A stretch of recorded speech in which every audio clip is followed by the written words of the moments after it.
Assalamualaikum warahmatullahi wabarakatuh. Sebelumnya, perkenalkan nama saya Novita Sari Rahmawati dari program studi perbankan syariah.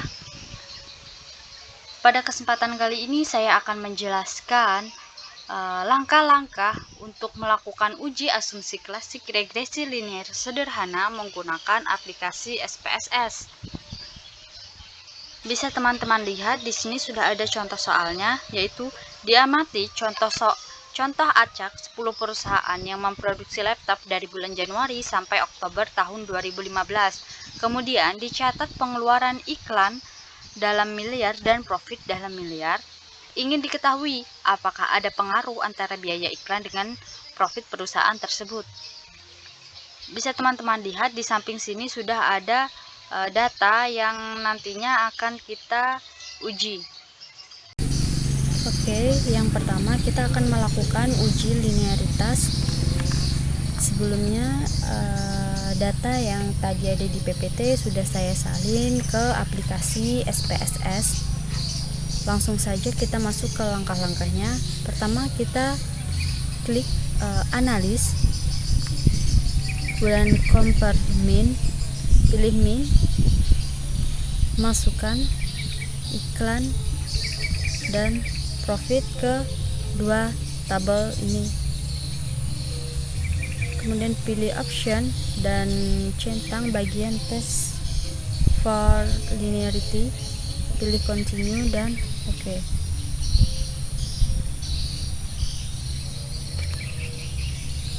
Maka akan muncul beberapa data seperti ini. Akan tetapi yang kita pakai hanya satu tabel saja, yaitu bagian ANOVA tabel. Ini sudah saya copy dari aplikasi SPSS ke PPT. Untuk hipotesisnya apabila H0 tidak terdapat hubungan linear pengubah iklan dengan pengubah profit. Jika H1 terdapat hubungan linear pengubah iklan dengan pengubah profit.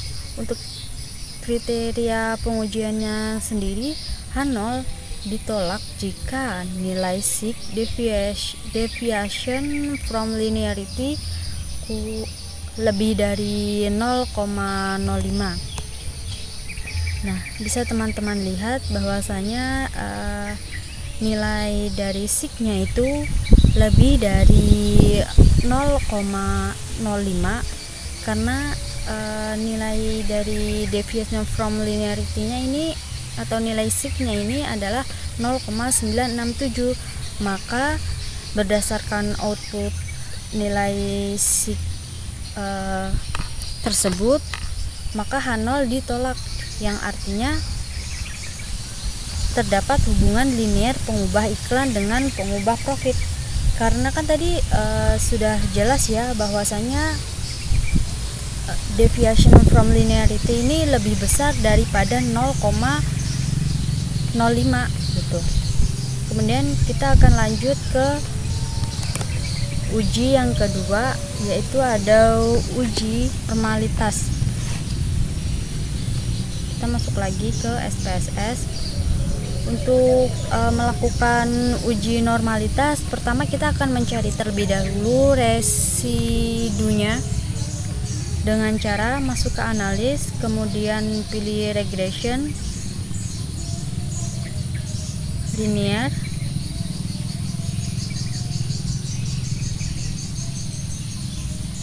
masukkan bagian profit di bagian atas dan bagian iklan di bagian bawah, kemudian pilih save, beri tanda centang di bagian unit standardized ini, kemudian pilih continue dan oke. Maka akan muncul seperti ini. Tapi tidak untuk data-data yang di sini ini tidak kita ambil. Yang kita cari hanya bagian ininya saja, residunya ini saja. Nah, setelah ini barulah kita masuk ke uji normalitasnya. Caranya kita masuk lagi ke analis, kemudian pilih non parametric test, pilih legasi dialog, kemudian pilih satu sampel KS, masukkan bagian yang paling bawahnya ini ke kotak di sebelahnya, kemudian pilih OK. Nah, dapatlah tabel one simple-nya. Setelah ini kita salin ke dalam PPT. Ini adalah tabel yang kita dapatkan dari mencari uji normalitas tadi. Dasar pengambilan keputusannya, jika sig lebih dari 0,05 maka residual berdistribusi normal. Nah, bisa kita lihat bahwasanya di sini nilai residualnya itu nilai signya itu lebih besar dari pada 0,05. Nah, berdasarkan output terlihat bahwa nilai sig lebih dari 0,5, maka dapat disimpulkan bahwa residual berdistribusi normal karena lebih dari 0,05 begitu. Kita akan lanjut lagi ke uji yang ketiga, yaitu uji homoskedastisitas. Kita masuk terlebih dahulu ke bagian aplikasinya lagi. Yang pertama, kita masuk ke analis, kemudian kita masuk ke korelat, pilih bivariat, kemudian masukkan iklan ke dalam tabel sebelah, dan yang bagian bawahnya ini juga dimasukkan, tapi tidak dengan bagian profitnya gitu. Kemudian kita centang bagian spearman, pilih OK. Nah, akan muncul seperti ini. Ini adalah correlationnya, tabel correlationnya. Kita salin ke dalam PPT. Ini adalah hasil dari salinan tabel correlationnya. Untuk dasar pengambilan keputusan, jika nilai sig lebih dari 0,05 maka residual memiliki varians yang sama atau homoskedastisitas. Bisa dilihat bahwasanya memang nilai signya ini lebih dari 0,05, itu 0,751. Berdasarkan output terlihat bahwa nilai sig lebih dari 0,05, yaitu 0,751 lebih dari 0,05, maka dapat disimpulkan bahwa residual memiliki varians yang sama. Yang terakhir, kita akan melakukan uji autokorelasi. Caranya kita masuk lagi ke analis, pilih regression, pilih linear, kemudian kita pilih statistik,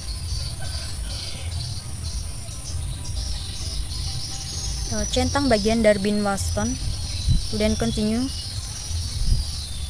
Oke. Nah, akan muncul beberapa tabel, tapi yang kita ambil hanya satu tabel saja, yaitu model summary untuk melakukan yang uji autokorelasinya.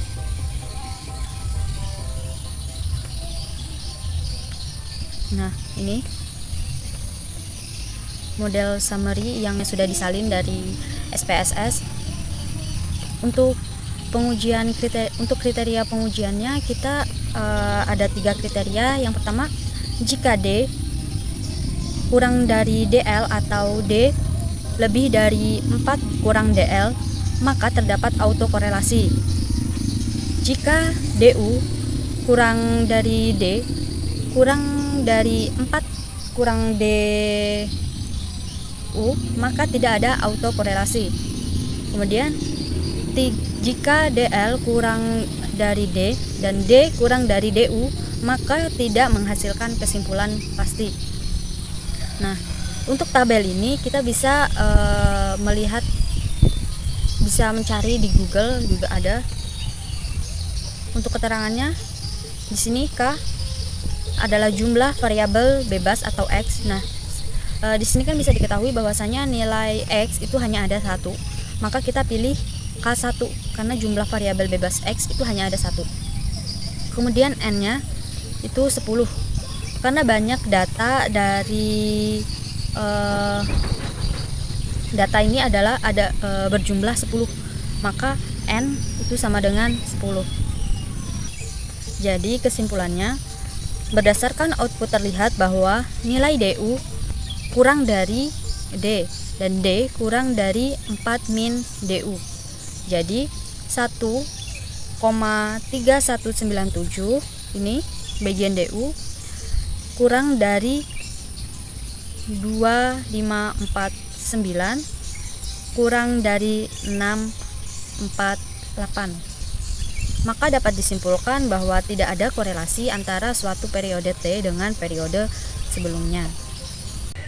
Oke, selanjutnya saya akan menjelaskan langkah-langkah untuk uji asumsi menggunakan aplikasi Microsoft Excel.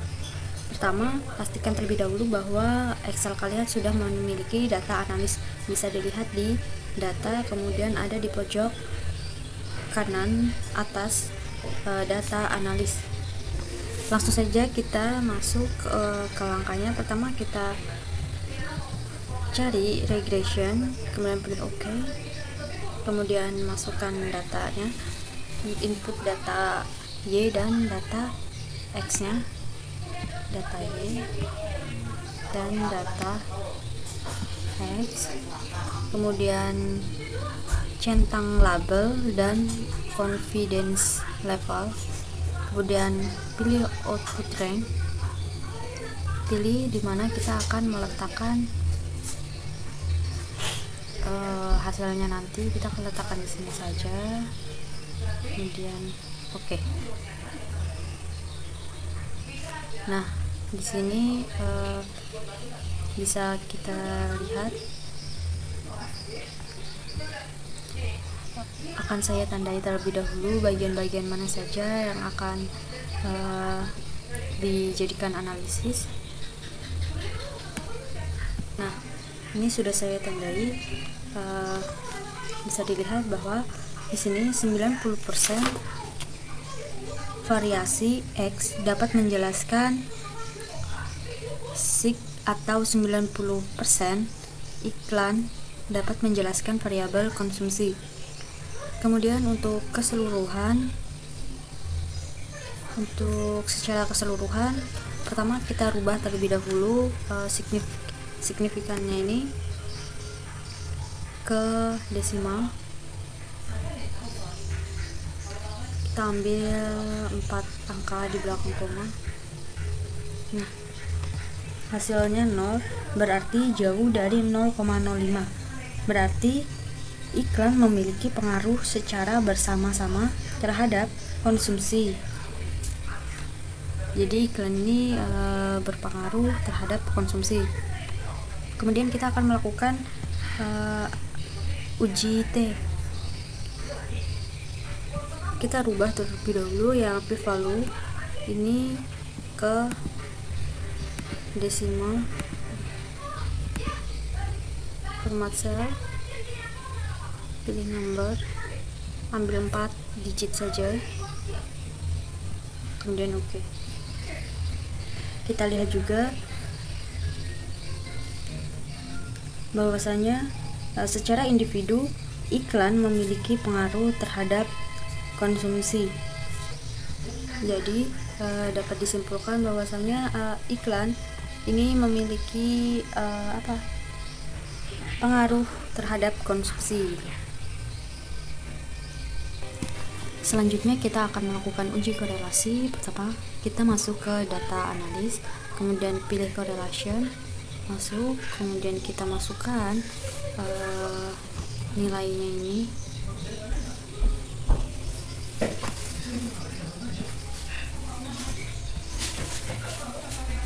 Pilih centang bagian label inverse row, kemudian auto train. Kita cari tempat untuk meletakkannya. Saya akan meletakkan di sini saja.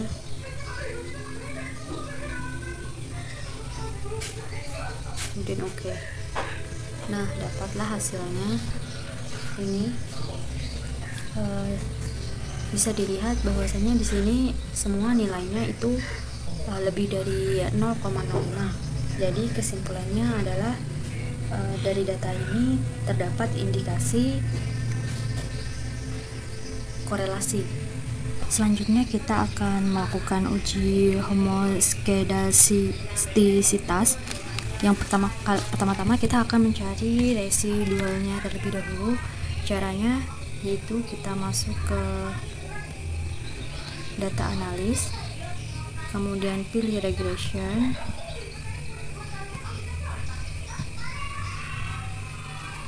kemudian pilih residual. Ini kita hapus terlebih dahulu. Kita cari tempatnya.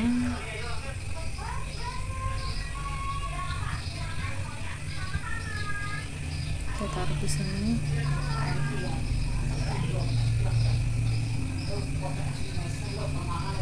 Dan oke. Bisa dilihat di sini bahwasanya iklan memiliki pengaruh terhadap residual.